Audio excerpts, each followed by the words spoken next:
All right. Hello, everyone. Welcome to today's webinar on transitioning high-touch accounts into a scale CS motion without compromising on the level of service.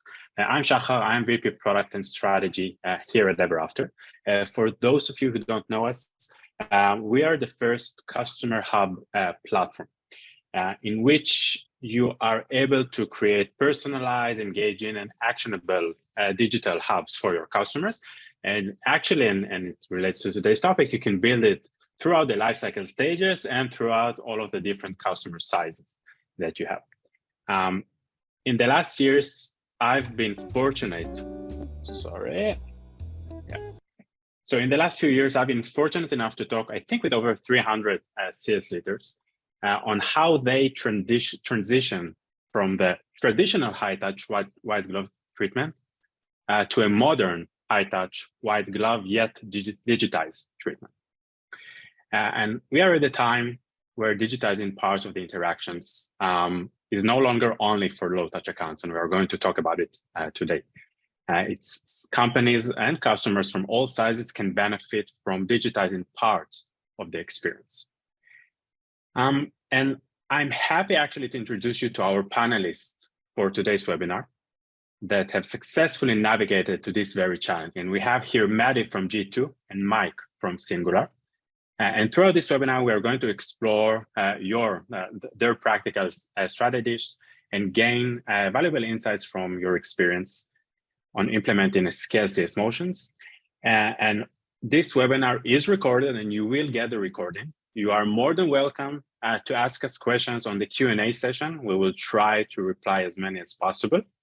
And just so I think that we can just like start with a brief round of introduction. So Maddie, could you please tell us a little bit about yourself?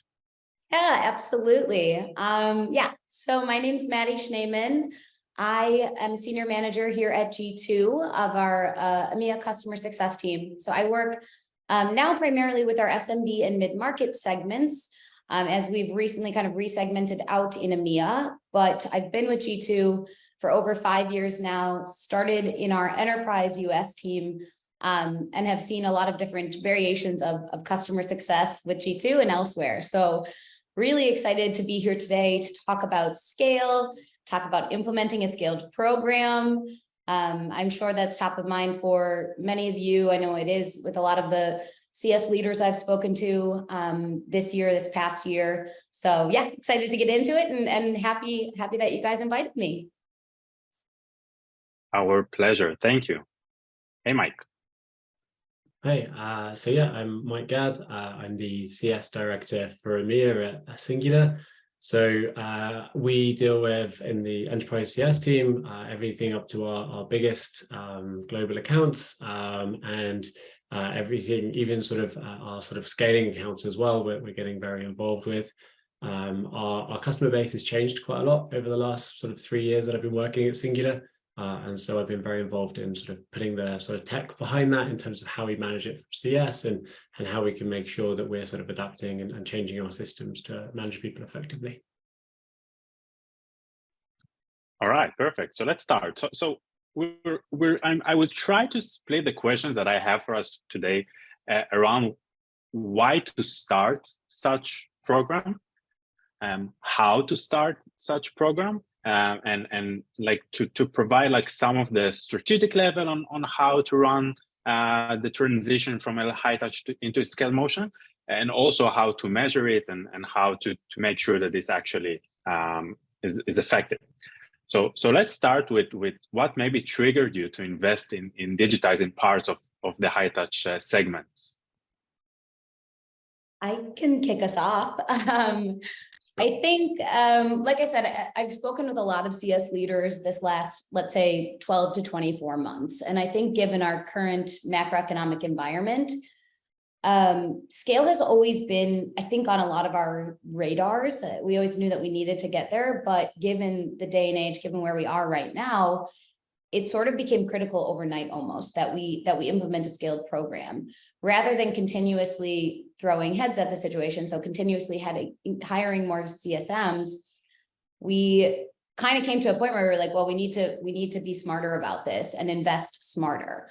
So that's where we started to evaluate, how can we digitize, how can we scale out our customer success model so that we don't lose that service, we don't lose the white glove approach that our customers are accustomed to, but that we can grow at a smarter pace, and we can have smarter growth this year and the many years to come. So that's kind of where we are, and what got us to this moment. Mike, curious, what was the turning point for you guys? Yeah, ours was very similar. I mean, we sort of specialized in the sort of the biggest enterprise customers and advertisers out there, and so had very, very high touch CS function, which was very successful. But we wanted to be able to bring that to smaller customers as well, and to be able to do that, you have to then make efficiency savings with your biggest customers without sort of losing any of the great service we were giving them, but also then being able to bring some of that to our smaller customers and actually seeing them scale as well. So that was the real piece for us in terms of the best way of making those efficiency savings, like you say, without sort of adding many more CSMs into the mix, was to try and then digitize more and try and be more efficient in what we're doing. Maybe fast forward for a moment. Let's say that we have successfully released our digitized parts of the high touch segment that we have. What's in it for the customer, the organization, and the CSM? So much. I think from my perspective, so between those three, I would say for the customer, the first thing that comes to mind is getting the customers what they need at their own pace. So, Mike talked a little bit about growing into other segments. So we had a similar journey where we primarily started in the enterprise world and started to grow into mid-market to SMB. And we realized that all of our customers didn't all need the same things at the same times. And so I think a really big benefit to scaling is that we're able to offer our customers the service, the support, the self-service channels that they actually want, rather than always having to handhold them. In my experience, not all of our customers want to rely on an account management team. They want to be able to own their own product and their business on their own way. So enabling them to do that, I think, is nice. For the organization, I think the biggest one would be improved cost to serve models. So similarly to what we talked about at the beginning, improving our ratios in how much it actually costs us as a business to serve each of our customers who may be on lower packages or lower spend. So really just like makes more business sense. And then for our CSMs, I think the main thing I think about there is they're getting more time to spend on value-added engagements with the customers who really need that and have high impact time spent with those customers, rather than spending a lot of their time on admin things or things where our customers really don't need us for. We can enable them to have more time to really have impactful time spent with our customers to hopefully renew and ultimately grow. So yeah, that's kind of my 2 cents. At least from my experience with G2. You're exactly right on the CSMs in terms of like having that more time to do more of the stuff around personalization and things like that. And we also found as well, it made it easier to bring new CSMs into the business. There was like more structure for them, like when they're onboarding or and they're doing their first customer onboarding or running their first QBR or whatever it is, like there was more resources for them. There was more structure for them to be able to like follow a set path to be able to do this more effectively.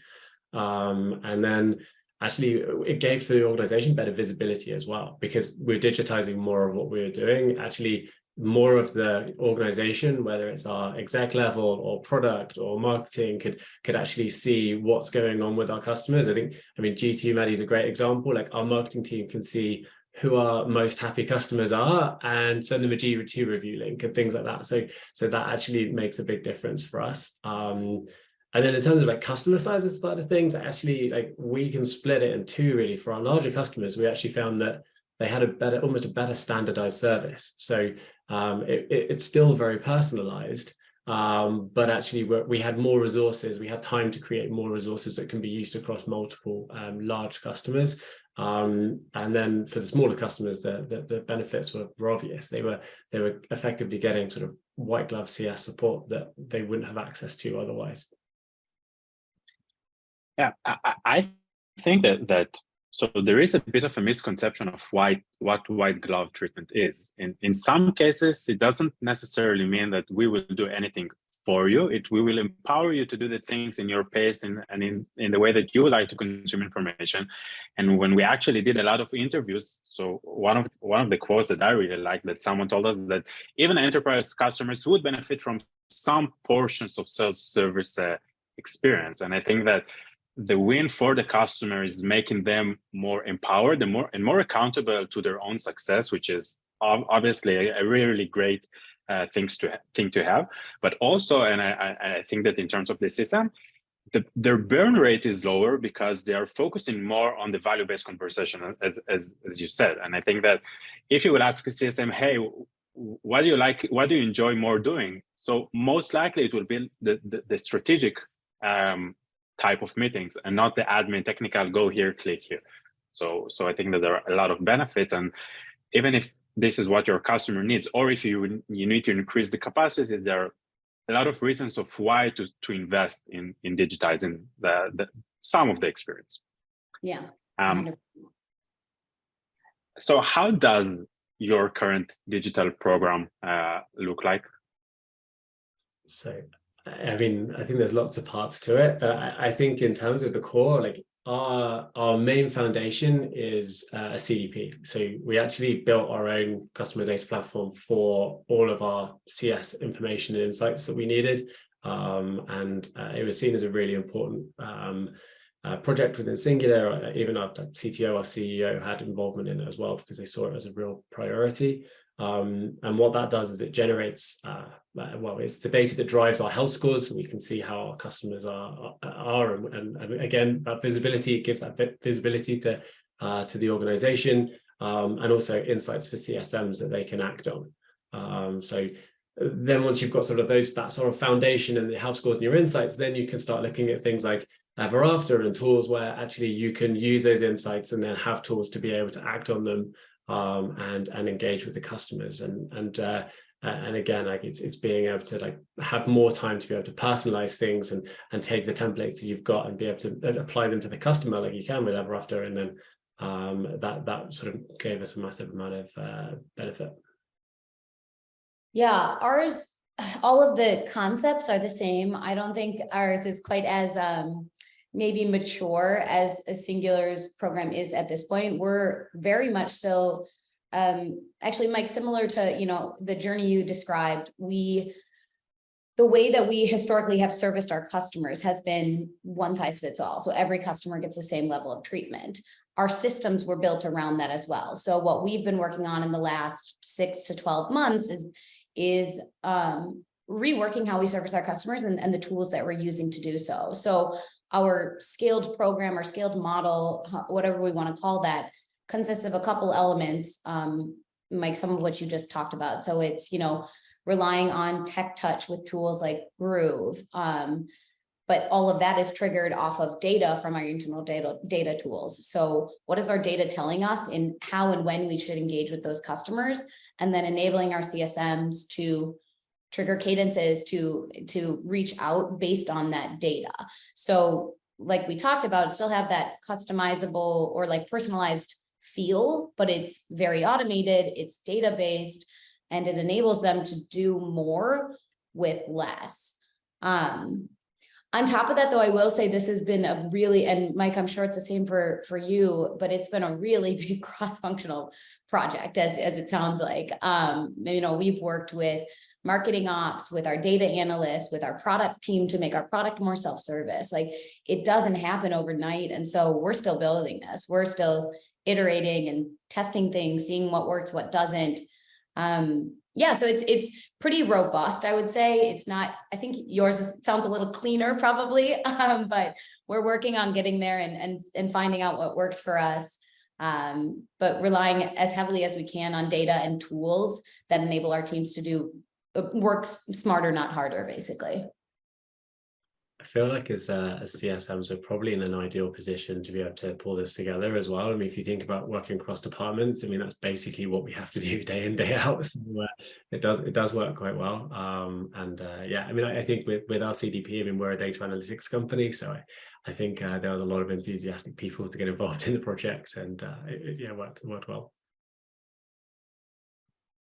And I think that it is important to mention that it is a process, and it is an iterative process where you start with something, and then based on data and based on outcome, you know what to improve. So and so for the audience, maybe if we are able to convince you to start digitizing parts of the experience, it's okay not to have everything at once and to have like the most successful program at once. It is like building a product, right? You build an MVP and then you iterate on that. But how do you choose? So there are so many things that we can ask our customer to do, or our customers should perform. How do you choose what to digitize? Yeah, it's an easy and a hard question to answer, in my opinion, because I think we're still figuring some of that out. Of like, actually, this could be digitized, or actually, maybe this shouldn't. But I think generally speaking, what we've done or what we've tried to do is work backwards from what are the critical, meaningful moments that can't be digitized, that really, there always needs to be a personal element, a person involved. So that's, I would say that's like the first step we took, is like, what do we really need to capture as our meaningful moments that are still run by humans, by CSMs, that won't be digitized, work backwards from there, and then really relying on data to tell us what are the insights we can leverage, and then trigger automated tools. And then I would also say the other big thing is that having some sort of prioritization matrix with your customers, that has been really helpful for us, because without, whether you want to call it a tiered system, a prioritization matrix, it doesn't really matter. Not all customers are equal. Their package sizes are different. Their needs are different. Their spend is different. Their employee count is different. Maybe you need to work with a lot of people at that customer. And so leaning on that to understand which of your customers can operate more successfully in a scaled or self-serve model versus the customers who really do need a lot of handholding, need those regular meetings, need those high touch, high value engagements. That's sort of where we've started to develop our program. And like we said, that's going to continue to iterate. We're going to continue to learn. But I think those are at least kind of our building blocks to get started and work from there.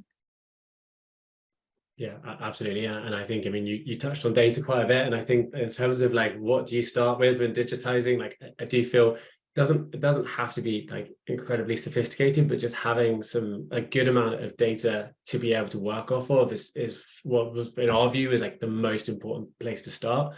So what we did is we spoke to all of our CSMs and we got feedback, and we said, okay, what are the things that are going to make the biggest difference to help you upsell a customer, or to spot some risk that's going to help prevent churn, and looked at, okay, what are those things that you're actually probably looking at manually at the moment, like going into like or talking to your customers and asking them things and stuff like that, and then what of that can we digitize, put into a database, and be able to then use that for the insights. And then off the back of that, it's, yeah, like you say, it's looking for those like things which are going to be great points to add extra value to the customers. So whether we can provide better, more automated onboarding guides, and we've made some improvements in our tool itself to actually improve that even further, which is fantastic. And or if it's spotting where maybe some usage has gone down, and being able to sort of service them with some information at the right time, that's where we've sort of found it to be like really beneficial. Yeah, I love that. So there's a question in the chat that actually is very applicable to this. So can you give examples of what sort of customer activities were you able to make more self-service? I think this is a perfect example of like, what do you digitize and what don't you? So like, one thing we won't digitize, I don't think ever in the future, is I mentioned meaningful moments a lot. So like our 6-month partnership check-ins, or the 9-month, partnership renewal calls, those can never be digitized for the most part, because you really need to talk to your customer to understand their success, their goals, all of that. but smaller things based on data. So an example from G2 would be, your customer has received a new review. Do you want to reach out and thank the reviewer? Like, that's a really easy one that we can automate an alert internally from our data tool to the CSM saying, your customer got a new review, and we can send them into, you know, a groove cadence or send out a mass groove flow, et cetera, to alert the customer, alert our customers of things that are happening on their profile or small things like that. But it doesn't really need a personalized approach to that. So those are some of the small things. And Mike, that's exactly it. It's talking to your CSMs, talking to your account managers, and understanding where is their time spent looking at data, trying to find data, like what are the triggers that we can create, and relying on them to really tell us how can we take some of this work off of your plate and digitize it or scale it. Yeah, absolutely. I actually noticed another question as well. So it was about the CDP and the EDP as well. So it was a CDP. It stands for Customer Data Platform. And basically, I think it's just a fancy term for a big database of all your customer information. But it does make a big difference for us, and it's been really useful. But yeah, I think in terms of like real world examples for us, like onboarding is a good example in terms of trying to be able to make that more digitized, because that was, again, it has a path, it has personalization to it, but it's a good one to build templates off of. And actually QBRs as well, we started to build more of a sort of digital sort of tool base around that, that was able to pull insights and things, and that has made a massive difference. Last year is our most effective year ever for QBRs, and something that we're really proud of at Singular, because I think it made a real difference. But in terms of what it can't replace as well, I think you can't replace relationships, can you? So even to the point of like Shahar, I managed to see you when I was in Tel Aviv last and things like that as our CSM. Like it does make a difference, and I think it's an important part that you just can't digitize.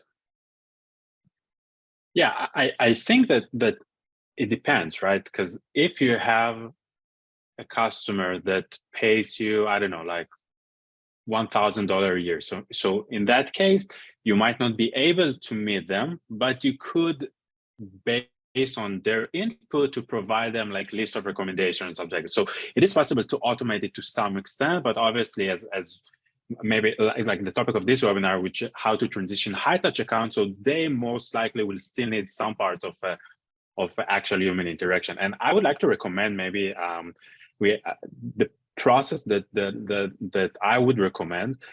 So for any given stage, segment, and persona that you manage, first of all, you should list all of the items that you need them to do. So this is just an example of typical onboarding items.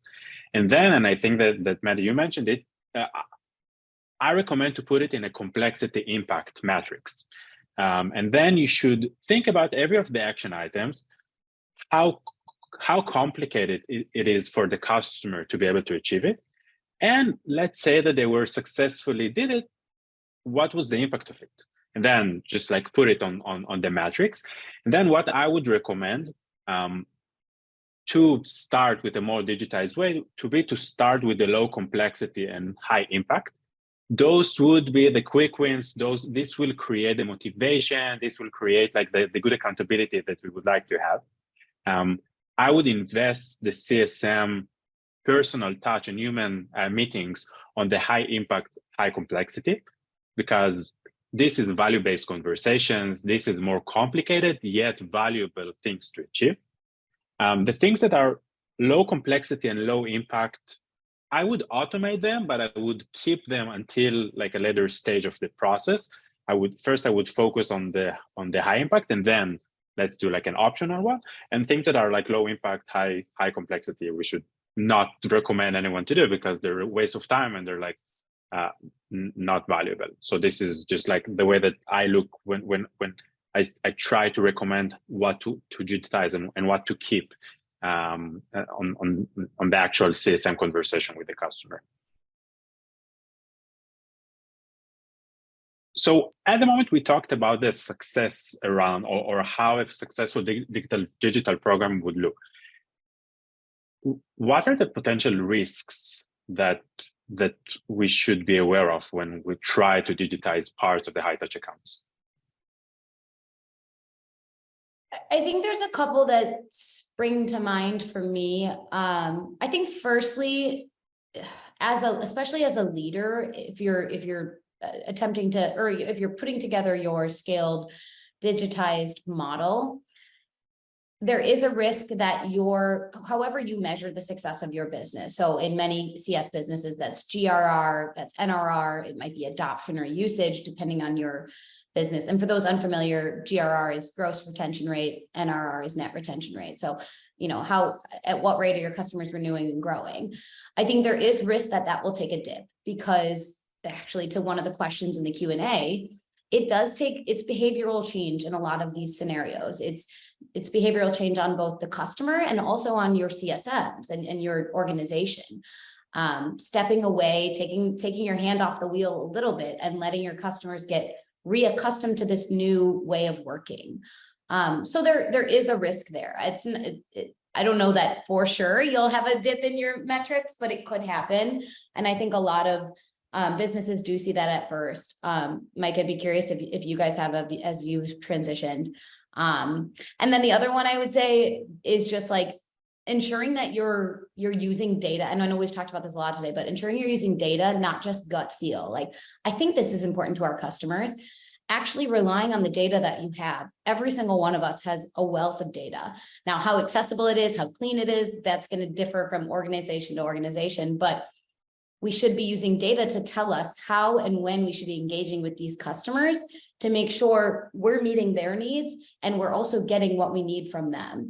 So that would be my 2 cents. But yeah, Mike, curious on your take on the risks and what you've seen, since I feel like you're a little bit ahead of us in terms of a scaled model. Yeah, so actually I was going to almost say the opposite in terms of I don't know we've quite gone so far as you in some aspects. I mean, my big thing in terms of the risk is like not trying to digitize too much too soon. So we've taken really small steps, and actually you mentioned earlier about being iterative as you do it.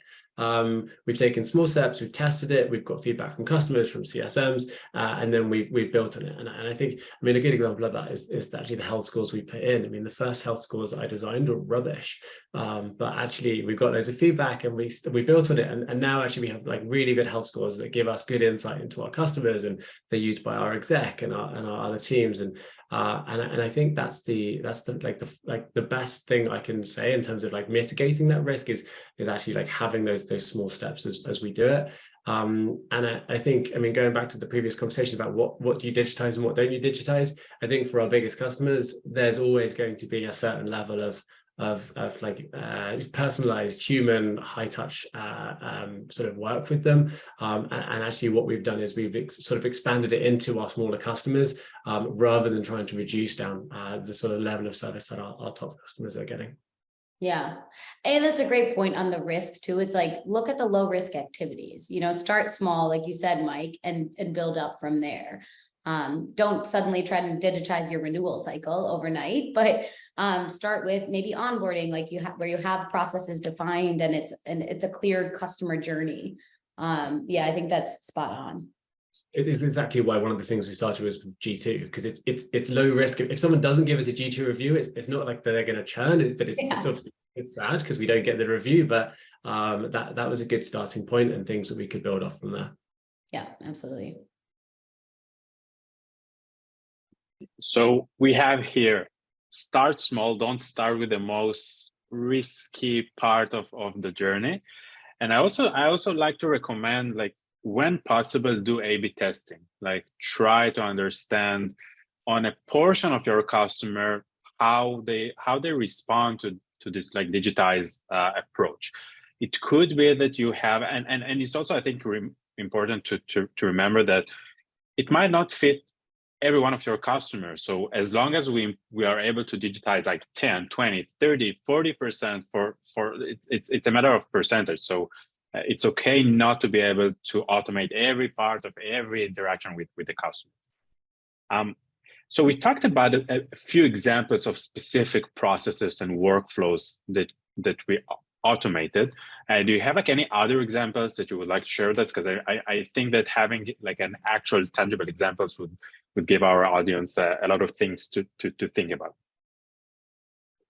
Yeah, I mean, I think another interesting one is usage. I mean, I think it very much depends on your product, like whether, like how you track usage and how it impacts. But especially if you have a sort of revenue model which is built on sort of usage of your product and things like that, actually it's such a key metric to track.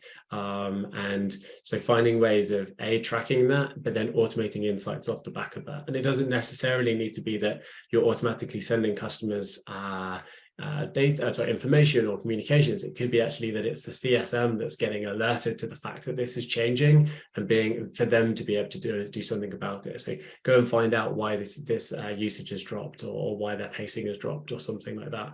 And I think that's a really key part that we learn in terms of being a real use for digitizing the whole journey. Yeah, it's same over here. It's actually more automation and digitization internally, because then we're still allowing the CSMs, the account managers, whoever that like automation is going to have control over that customer journey and life cycle. So I would say same here, like more of ours has been digitized internally. However, I will say we've also leaned pretty heavily on like our customer marketing and product teams to enable our customers, as we're transitioning them into more of a digitized, scaled model, enable them to find the resources and the tools that they need without us. So an example of that would be, we rely on customer marketing for our full customer lifecycle. So at G2, we've got 4 times a year that we encourage our customers really heavily to run review campaigns so that they look really great in our quarterly reports. That is something we can rely on customer marketing to automate that messaging to them.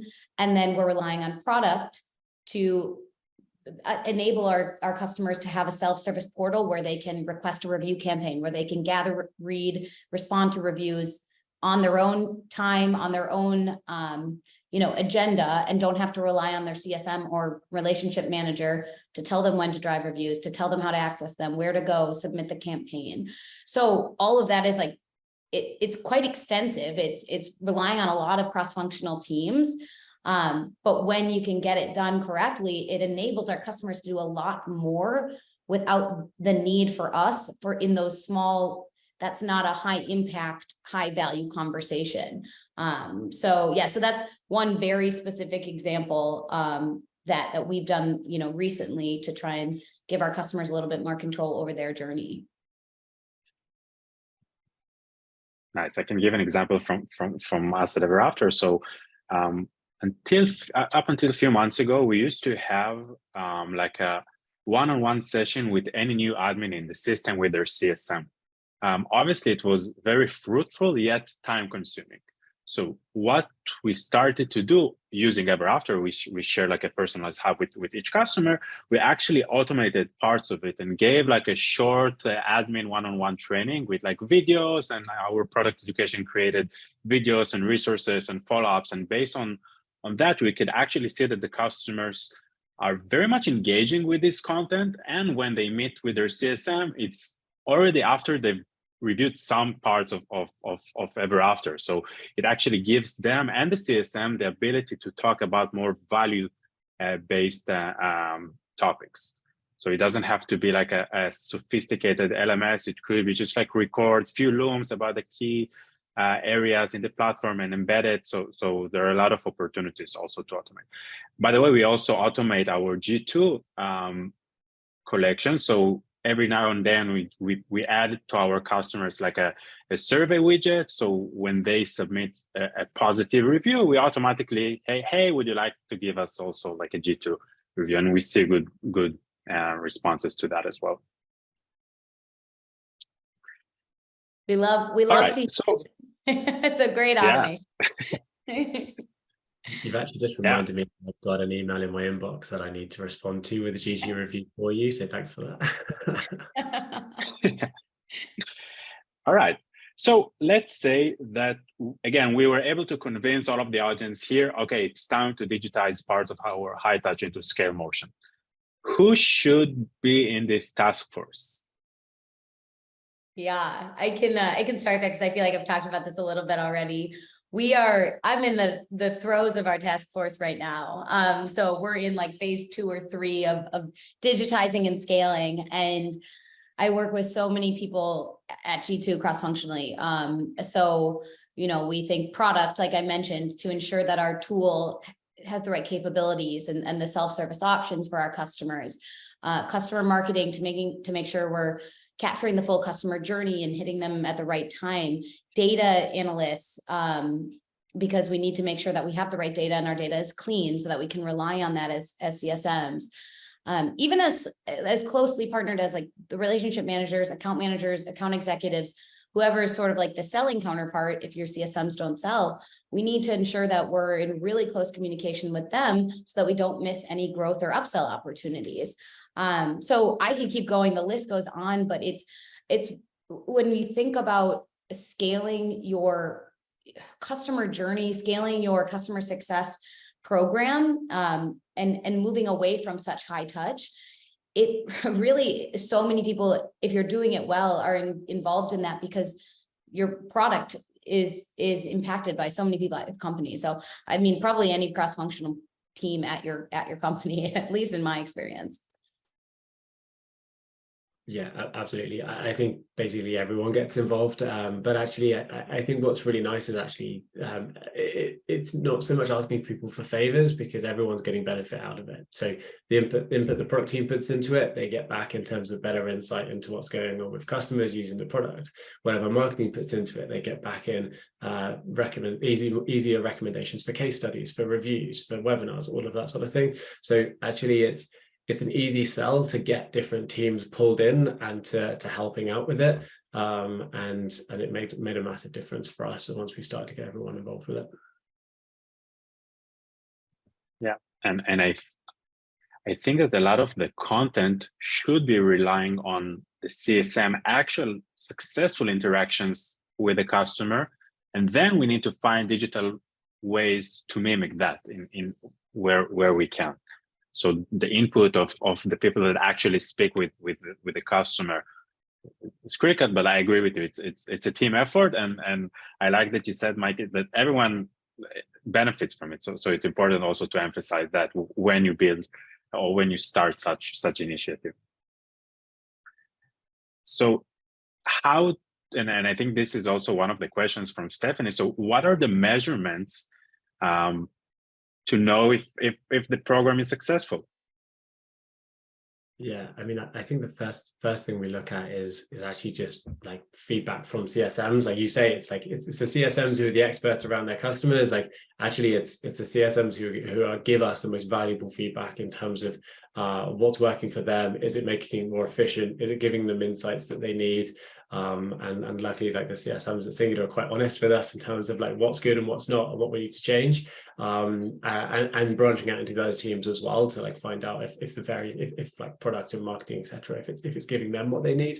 And then also testing the sentiment with customers. And it doesn't even need to be like a big sort of questionnaire or something like that. It can just be on a call with them and just say, oh, by the way, did you see this? Like, what did you think of it? And just trying to get sort of that feedback as we keep going through and reiterate and build on that.